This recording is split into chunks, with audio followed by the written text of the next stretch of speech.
They were abandoned for a reason. Step inside it, but don't be surprised if something's still waiting. Off the southern coast of Florida, where the Everglades end and the sea begins to swallow the land, there's something lurking in the shallows. It's not a shipwreck. It's not a natural formation. It's 6 massive concrete domes standing in the water like the bleached bones of some alien spacecraft that crash-landed and never left.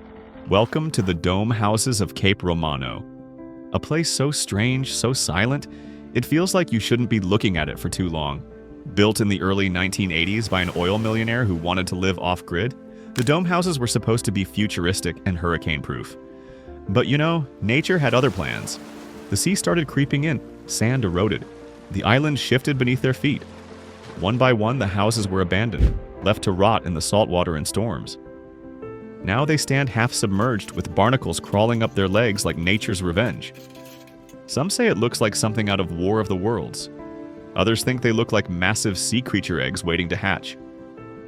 No one lives there. No one dares. The support beams groan in the wind, even when it's still. Boats circle but rarely dock. There are stories from local fishermen, strange lights under the water, shadows that dart too fast, and birds that refuse to land on the domes. The locals whisper about them, call them cursed. The government keeps an eye on the site but doesn't do much else. It's as if the place is being left to disappear. What makes it worse is how they vanish a little more each year. Storms have already taken down several sections. What's left now are broken pieces of a dream, and something that feels very wrong. Like whatever was built there was never meant to be disturbed. Standing near them feels like you've crossed a line, like the ocean wants to keep this secret to itself. Visitors say they feel watched. Not by people, not by animals, just watched. Tucked away in the overgrown thickets of the Isle of Wight, near the crumbling cliffs between Ventnor and St. Catharines, lies something that shouldn't exist. It's not a ruin, not a sculpture, not a leftover movie prop. It's a house, shaped like a giant boot. Yeah, a real full-sized boot with windows, a door, and a roof, now slowly being swallowed by vines and moss. Locals call it the fairy tale boot house, but there's nothing charming about the way it sits there, half hidden, like it's waiting for someone to come back.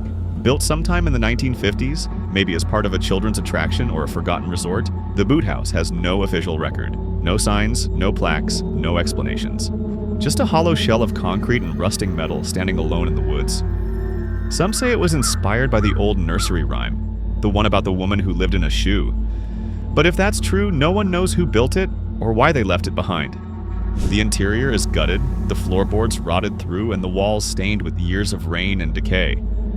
It's the kind of place that makes you feel like you're being watched, even when you're alone. Urban explorers who've dared to venture inside report strange occurrences, sudden drops in temperature, whispers that seem to come from nowhere, and the unsettling feeling of being unwelcome. Some have captured photos of the interior, revealing peeling paint, collapsed furniture, and shadows that don't quite make sense.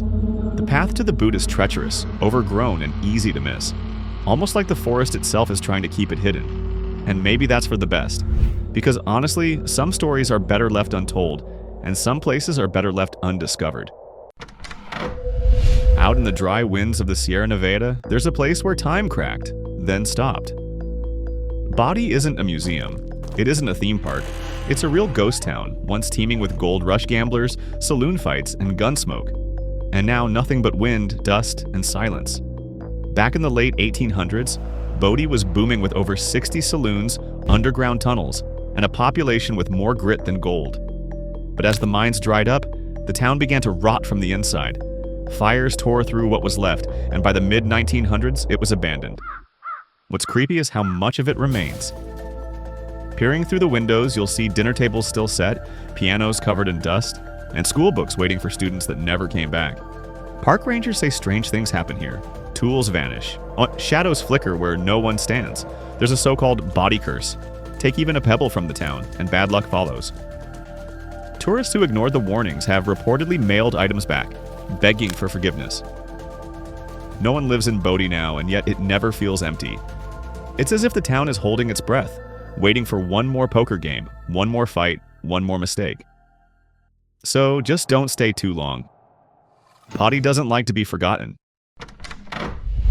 Right in the heart of one of the busiest tourist zones in the world lies something that almost no one talks about. an abandoned Disney park that's been left to rot. In the middle of Bay Lake in Florida, hidden just across the water from the hustle of Magic Kingdom, Discovery Island sits silent. No ferry goes there, no guests allowed. It's the one place Disney pretends doesn't exist. Opened in the 1970s as a wildlife attraction, Discovery Island was supposed to be a paradise, but by the late 90s, the gates quietly closed. No public announcement, just silence. The birds were moved, the workers vanished, and the jungle took over. Today, the buildings stand decaying behind curtains of moss and branches. Nature has fully reclaimed it. Photographers who've snuck in describe classrooms filled with broken glass, rusted cages, and mold-covered maps still pinned to the walls. Some who have visited said they heard footsteps echoing behind them, doors that creaked open by themselves, and an eerie smell like time gone bad. Disney won't say what's left out there. It's guarded, fenced, and patrolled from the water. Some think it's because of old secrets. Others think it's because no one knows what's living there now. One thing's for sure, this is not the kind of magic Disney wants you to remember. In the quiet forests of Estonia, there's a lake that glows an unreal shade of blue and hides a secret beneath its surface. This is Rumu Quarry, a flooded limestone pit where time got trapped underwater. Decades ago, during the Soviet era, this place was tied to a nearby labor prison. Prisoners were forced to mine the stone by hand, day and night, under heavy surveillance. But when the regime collapsed, the pumps were shut off, and the quarry flooded almost instantly. Now the site is part lake, part ruin. Concrete buildings lean at odd angles. A rusted tower pokes out of the water like the last breath of a forgotten machine. But it's what lies beneath the surface that unsettles most visitors' staircases to nowhere. Jail cells filled with fish, barbed wire tangled in algae. From above it looks peaceful. From below it feels like swimming through a dream you weren't meant to see. Locals say the quarry has moods. On some days it's calm and inviting. On others it pulls you in with strange undercurrents. Divers report shadows darting just out of reach, and the constant sense that something's watching from the dark. It's beautiful, yes, but beautiful like a painting with something sinister hiding in the background. Rumu Quarry isn't just an abandoned site. It's a submerged scar from a time that never left. Everyone's heard of Hashima, Japan's eerie battleship-shaped ghost island, but few know about its twin Ikushima. Just a short ferry ride away, it's larger, stranger, and still partially inhabited, though most buildings are hollow and most residents have long vanished. Ikushima was once a booming coal island with over 8,000 workers packed into concrete towers, working around the clock. Now, the mines are shut, the high-rises crumble, and the only sound is the wind howling through empty stairwells. Giant apartment blocks stretch toward the sky, every window shattered, every hallway dark. Laundry lines still hang, children's toys remain on rooftops, but no one's there. Urban explorers say walking through Ikushima feels like trespassing into someone else's dream. The entire place seems paused mid-sentence. The air is thick with salt, dust, and something else, like the weight of a place that refuses to be forgotten. Unlike Hashima, Ikushima still has flickers of life.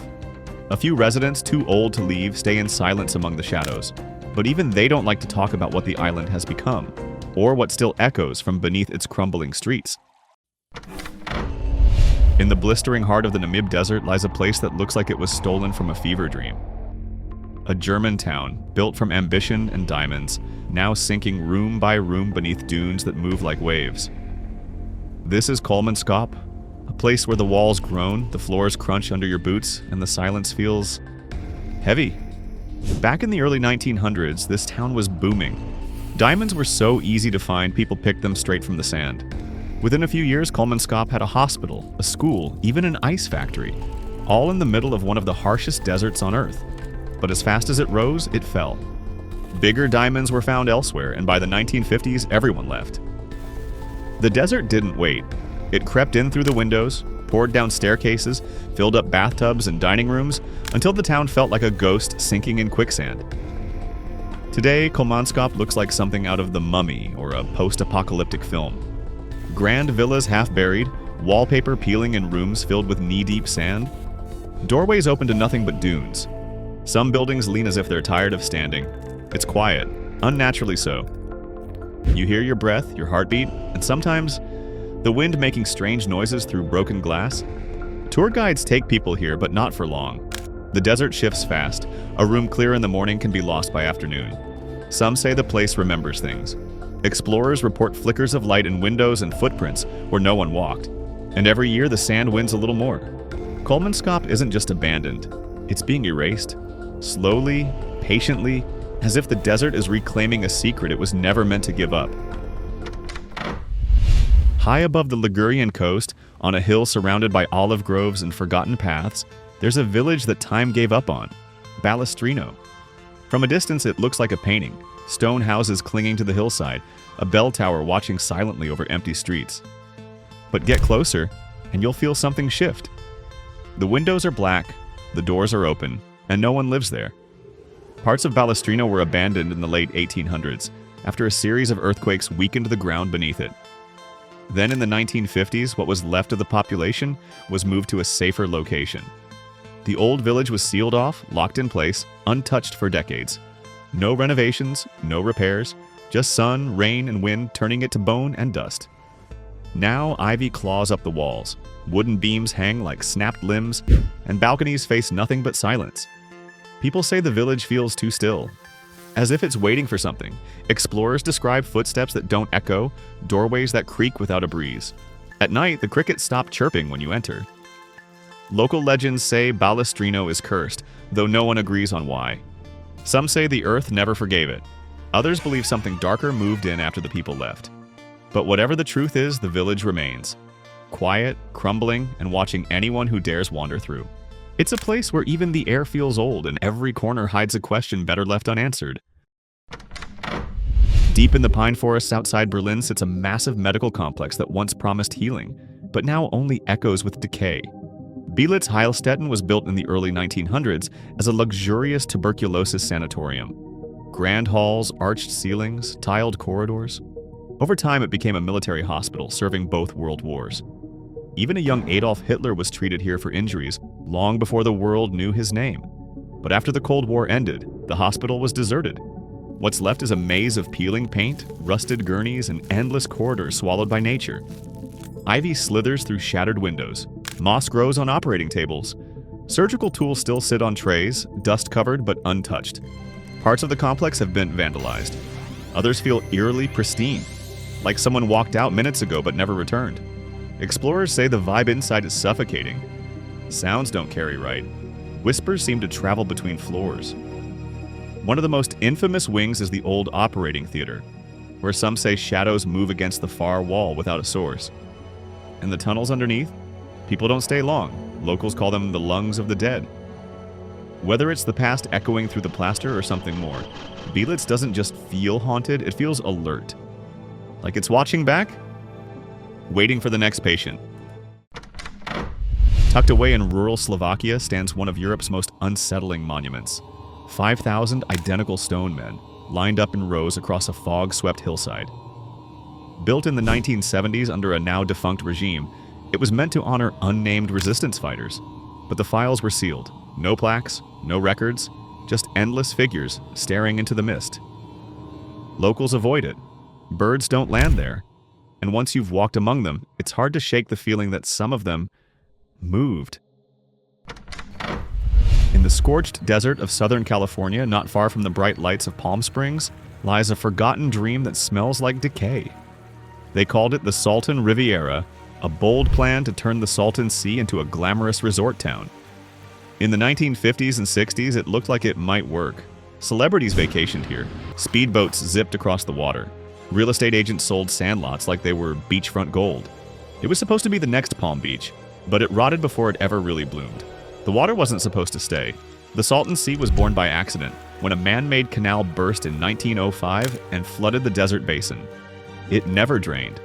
Instead, it grew salty, toxic, and thick with chemicals from nearby farms. Fish began to die in waves. Birds fell from the sky. The once bustling Riviera became a ghost town smeared with sun-bleached graffiti, collapsing motels, and skeletal palm trees. Today, the air smells of sulfur and dust. Whole neighborhoods stand empty, their roads cracked, and their trailers gutted by wind and time. On some days, the beach looks like it's made of sand until you look closer and realize it's fish bones. The lake is shrinking, and what's left is too poisonous to touch. And yet, some people still live here. Not many, but a few. Surrounded by rot and silence. And every time the wind picks up, the past comes howling through broken windows, carrying pieces of a paradise that was never meant to last. Hidden in the hills above Turkey's southern coast is a village frozen in ghostly silence. Kayakoy was once a thriving town of Greek-speaking families, stone houses stacked along the slope like steps to the sky. But today it stands empty. Hundreds of homes without roofs, churches echoing with nothing, and paths that lead nowhere.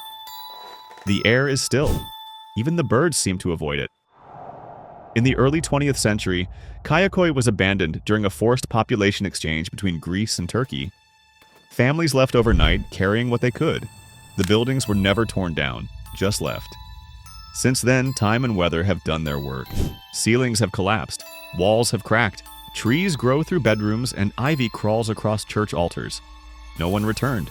Walking through Kayakoy feels like stepping into a forgotten chapter of a book no one finished. The stone homes, all built close together, create a maze of shadows and crumbling stairs. At dusk, the village takes on a different tone, gray, quiet, and almost alert. Locals in nearby towns believe the place is watched. Some say the church bells used to ring on their own. Others claim to have heard singing, even though no one lives there. While a few of the lower homes have been restored for tourism, the heart of the village remains untouched. No lights, no signs. Just the wind weaving between walls and the soft crunch of your steps. Kayakoy isn't just abandoned, it's paused.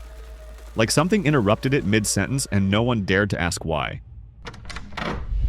Far from any continent, on a windswept island near the bottom of the world, sits a town that nature has nearly swallowed whole. Gritviken, once the heart of South Georgia's whaling operations, is now nothing more than rust and ice. Massive iron tanks lean into the snow.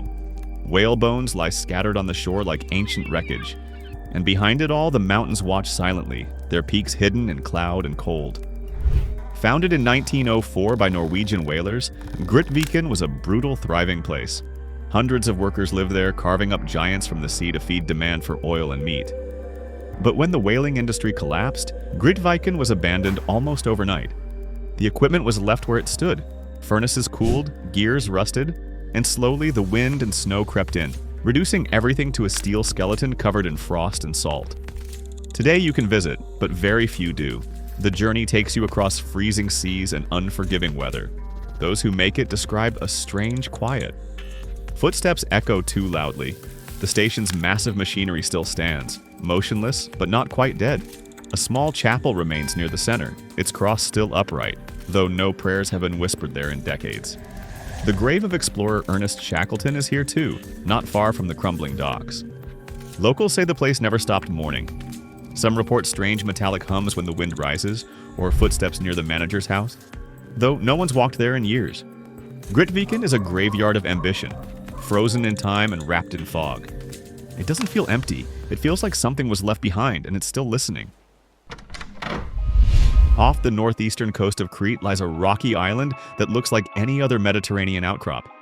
Blue sea, stone ruins, ancient walls. But Spinolonga holds a darker past. This was once one of Europe's most feared places, not because of what's there now, but because of who was sent there. From the early 1900s until the 1950s, Spinolonga was a leper colony, a place where people were taken and left behind, never to return. The Venetians built the island's fortress centuries earlier, but the Greek government turned it into a quarantine zone.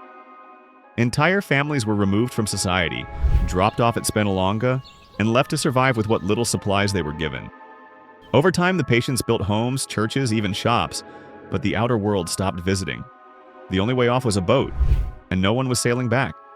Now the island is abandoned, but the houses are still standing. Cracked stone walls, collapsed roofs, faded icons on dusty altars. Tour boats circle the island, but visitors who step onto its shore say it feels wrong, too quiet, like the island is holding its breath. The echo of footsteps bounces back faster than it should. Locals claim that even birds avoid nesting there. The fortress walls, once built for defense, now feel more like a barrier holding something in. At sunset, the narrow paths seem to shift underfoot. Some say the wind carries whispers, voices that no longer have bodies. Others report the flicker of candlelight in houses where no one's lived in 70 years. Spinolonga doesn't just tell a tragic story, it traps it. Every stone feels loaded with memory and every gust of wind sounds like it's trying to speak. But no one stays long enough to listen. Deep in the Ardennes forest, behind rusted gates and choked ivy-covered paths, the castle of Miranda once rose like something from a Gothic novel. Built in the 19th century by a fleeing French aristocratic family, it was a showpiece of towers, spires, stained glass, and endless corridors. But that beauty didn't last. War came, the family vanished, and what followed was a slow decay that felt intentional. For years it served as an orphanage and summer camp, though few photos survive from the time. Locals whispered that the halls were too cold, the staircases too quiet, and the cellars never empty, even when they should have been. By the 1990s, the castle was abandoned completely. Since then, it's been left to the elements. Vines broke through the stone, trees sprouted through the floor, the grand clock tower cracked and fell. Urban explorers made pilgrimages to Miranda, hoping to catch its last breath. They found overturned beds, torn wallpaper, and entire rooms coated in green moss and silence. The deeper they went, the stranger it felt. Mirrors reflecting things not quite right, doors refusing to stay shut. Some left in a hurry, some never shared what they saw. Eventually, fire and neglect took most of the castle. By 2017, it collapsed into itself. But those who saw it say something remains behind, something the trees still protect. At the edge of the Pilbara region, surrounded by red desert and silent hills, lies a town that was wiped off the map, literally. Wittenoom was once a bustling mining community, full of promise, paychecks, and dust. Lots of dust, the kind that shimmered blue in the sun and floated on the wind. They mined it, they breathed it, and no one warned them what it could do. That blue dust was asbestos, deadly, airborne, and everywhere. For decades, it coated homes, playgrounds, and lungs. By the time the danger was acknowledged, it was already too late. The mine shut down, the workers left, and slowly the government began deleting the town, removing signs, cutting off services, and even wiping Wittenoom from official maps. What's left now is a handful of empty streets, crumbling homes, and warning signs nailed to trees. No one is supposed to go there, but some still do. The roads are cracked, the buildings hollow, and the silence is overwhelming. Locals say the wind carries more than sand. At night, the air gets thick, too thick. Geiger counters don't beep, but your instincts scream. A few people refused to leave and stayed behind, surrounded by dust and ghosts of the past. Today, Wittenoom isn't just abandoned, it's avoided. It's a place nature never wanted back, and neither should you. That's about it. Which of these places would you like to visit? Write in the comments. For more useful information, watch other videos.